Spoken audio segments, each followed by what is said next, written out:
Sir నమస్తే.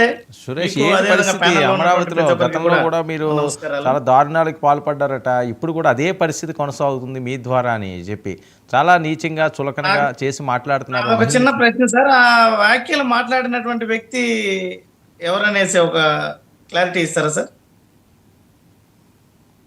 అంటే అంటే అతను అతను అతని అతను పేరు మీరు ఇందాక మాట్లాడుతూ వైఎస్ఆర్ కాంగ్రెస్ పార్టీ నాయకుడు అంటారు. కాదు కాదు, జర్నలిస్ట్ నాయకుడు అంటారు. కాదు కదా, మీ కాదండి, ఛానల్ ఎవరు వచ్చింది. మాట్లాడారని కాదు, మీ నాయకుడు ఛానల్ కాదు ఆయన, journalist, senior journalist. Channel editor and sub editor ఆయన అందరూ ఎంకరేజ్ అభిప్రాయాన్ని చేశారు, ఇప్పుడు క్లాప్స్ ఒక కొట్టి ఛానల్లో నవ్వారు. నేను కూర్చున్నాను. కమాన్ భలే నా మాట్లాడారు. అభిప్రాయాన్ని నేను చెప్తాను. అది నా చెప్పండి. వ్యక్తిగత అభిప్రాయం అవుతుంది. ఒక అధికార ప్రతినిధిగా నేను మాట్లాడేటప్పుడు అది పార్టీ కూడా మైండ్ ఓవర్ అవుతుంది. ఇప్పుడు అతను ఎడిటర్, జర్నలిస్ట్, అతను అతన్ని క్షమాపణ అడగాల.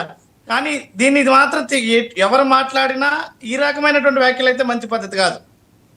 ఇది మాత్రం నేను ఖచ్చితంగా చెప్పగలను. ఈ రకమైనటువంటి మాటలు మాట్లాడడం మంచి పద్ధతి కాదు. ఇది ఏ రకంగా కూడా ఆమోదనీయమైనటువంటి మాటలు కానే కాదు.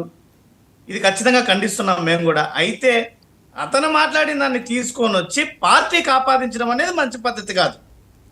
ఆ వ్యక్తిని డిమాండ్ చేయడం, అతనికి క్షమాపణ చెప్పాలనో లేదంటే చట్టపరంగా అతనికి ఏదైతే ఉన్నాయో దాన్ని యాక్షన్ తీసుకోవాలని కోరడమో సబబైనటువంటి పని. దానికి మేము కూడా మద్దతు ఇస్తాం, ఎటువంటి అభ్యంతరం లేదు. అయితే దాన్ని పార్టీకి ఆపాదించడం అనేది మంచి పద్ధతి కాదు.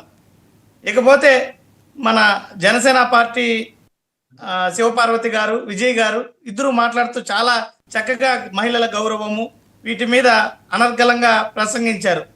మంచిది. అయితే ఇప్పుడు వందలాదిగా ఈ ఏడాదిలోనే జరిగినటువంటి అత్యాచారాలు, హత్యలు, మహిళలపై జరిగినటువంటి అఘాయిత్యాలు వీటన్నిటికీ ఈ ప్రభుత్వం ఇది అబ్జెక్షనబుల్ సార్. వర్మ గారు ఇది అబ్జెక్షనబుల్.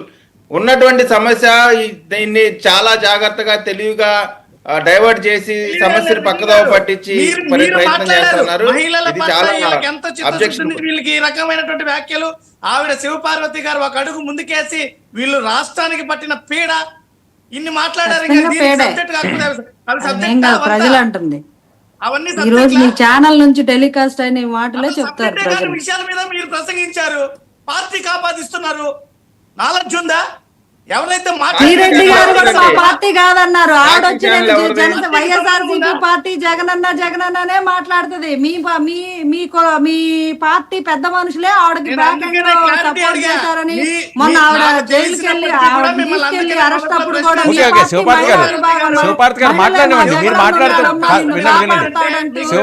మహిళలే వాళ్ళకి సపోర్ట్ చేశారు.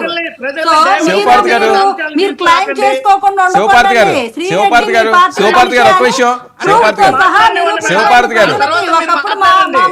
వినాలండి, శివపార్తి వినాలి. శివపార్తి గారు, విజయ్ ఇద్దరు వినండి. మీరు ఏం మాట్లాడినా ఆయన విన్నాడు. ఆయన మాట్లాడిన తర్వాత మీకు నేను అవకాశం ఇస్తాను, మాట్లాడండి. సురేష్ వర్మ సార్, నేను ఒక విషయం అయితే ఖచ్చితంగా చెప్తున్నా. ఏదైతే మహిళల పట్ల చేసినటువంటి వ్యాఖ్యలు చాలా బాధాకరమైనటువంటి వ్యాఖ్యలు. ప్రతి ఒక్కరు కూడా దాన్ని ఖండించాల్సినటువంటి అవసరం ఉంది. అయితే నేను ఇక్కడ ఏం చెప్తున్నానంటే, మాట్లాడినటువంటి వ్యక్తి తాలూకా ఆ భావాన్ని మొత్తం వైఎస్ఆర్ కాంగ్రెస్ పార్టీకి ఆపాదించడం అనే దాన్ని నేను తీవ్రంగా వ్యతిరేకిస్తున్నా. ఈరోజు ఇక్కడ వీళ్ళిద్దరూ, నేను ఇందాక సబ్జెక్ట్ కాదని విజయ్ గారు అంటున్నారు, కానీ సబ్జెక్ట్ అని ఎందుకు అంటున్నానంటే వీళ్ళిద్దరూ ఇప్పుడు దాన్ని పార్టీకి ఆపాదిస్తూ అదే విధంగా వీళ్ళకి మహిళల పట్ల గౌరవం లేదనే మాటలు మాట్లాడారు. ఈవిడ శివపార్వతి గారు అని చెప్పి మాట్లాడారు. మరి ఇలాగ మాట్లాడినప్పుడు వీళ్ళు ఏం ఉద్ధరిస్తున్నారు అనేది కూడా అంశం అవుతుంది కదా. నేను అందుకు మాట్లాడుతున్నాను. వీళ్ళు ఈ రోజు ఏడాది కాలం అవుతుంది, ఏం ఉద్ధరించారు? ఇప్పుడు శివపార్వతి గారికి మీ తలలో ఏమన్నా ఉందా? మీ అధినేత ఏం చెప్పాడు? కఠినమైన చట్టాలు తీసుకొస్తా, మహిళల గురించి మాట్లాడే వాళ్ళు అన్నారు. ఒక చట్టం తీసుకొచ్చారా? మళ్ళా వచ్చి మీరు టీవీలో కూర్చొని మాట్లాడుతున్నారు. దొంగతనానికి వచ్చి రేపు చేయారని చెప్పలా. మేము నేరస్తులు పట్టుకున్నాం, తీసుకెళ్లి జైల్లో పెట్టాం. మీలాగా నేరస్తులకి కొమ్ము కాయలా మేము.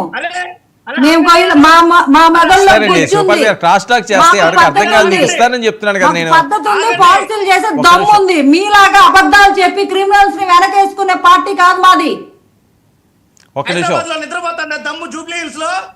అదే ఎక్కడ నిద్రపోతున్నారు, ఎవరు ఎక్కడి నుంచి మాట్లాడిస్తున్నారు ప్రజలకు బాగా అర్థం అవుతుంది. యలహంక ప్యాలెస్ లో ఏమి ఎలగబడుస్తున్నారు, ఆంధ్రప్రదేశ్ లో వచ్చి ఏం చేస్తున్నారు మీ నాయకుడు అనే ప్రజలకు అర్థం అవుతుంది. ఎక్కడున్నామని కాదు, ప్రజలకు పని చేసావా లేదా, ప్రజలకు దగ్గర ఉన్నావా లేదా, మీ నాయకుడు ఉన్నాడా ప్రజలకు దగ్గరగా? ప్రజలు 11 ఇచ్చారు, అందుకనే మీకు ఈ నోటు తొక్కరికే 11 ఇచ్చారు.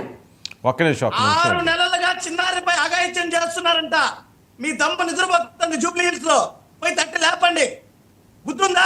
మీ సాక్షి పేపర్ లో చెప్పేది కాదండి, అక్కడ జరిగే ఇన్సిడెంట్స్, దాని మీద చర్యలు తీసుకున్నారా లేదా అది చూడండి. ఫస్ట్ చిన్నారి మీద అఘాయిత్యాలు చేస్తే వాళ్ళని కూర్చోబెట్టి మేమేమి దొంగతనానికి వచ్చి రేప్ చేశారని చెప్పలా, తీసుకెళ్లి మక్కలు ఎరగొడుతున్నాం, గంజాయి మూకను తరివేస్తున్నాం, రోడ్ల మీద కోటింగ్ ఇస్తున్నాం. మీలా కూర్చోబెట్టి వాళ్ళని క్రిమినల్స్ కి సపోర్ట్ చేయట్లా, బ్లేడ్ బ్యాచ్ కి సపోర్ట్ చేయట్లా మేము. మీలాగా బ్లేడ్ బ్యాచ్ కి సపోర్ట్ చేయట్లా మేము. మా నాయకుడు గట్టిగా ఉన్నాడు కాబట్టి, దమ్మున్నాడు కాబట్టి రోడ్డు మీద కోటింగ్ ఇస్తున్నాం గంజాయి బ్యాచ్ కి. మీలా కూర్చోబెట్టట్లా, లేకపోతే క్రిమినల్స్ కి సపోర్ట్ గా హోమ్ మినిస్టర్స్ లాగా మాట్లాడట్లా మా గవర్నమెంట్ లో. ఆవిడకి చేత కాకుండా అడ్డుపడుతుంది. నన్ను మాట్లాడమంటారా, గుమ్మన ఉండమంటారా? ఆవిడకి అసలు ఏం ప్రశ్న వేస్తున్నాము, ఏం సమాధానం చెప్పాలో తెలియదు. ఈ విధంగా విషయ పరిజ్ఞానం లేకుండా మమ్మల్ని అడ్డుకుంటారు. సురేష్, ఒక్క నిమిషం ఉండండి. ప్యానలిస్టులు అందరూ, శివపార్తి గారు మీకు సమయం ఇచ్చినప్పుడు మాట్లాడండి.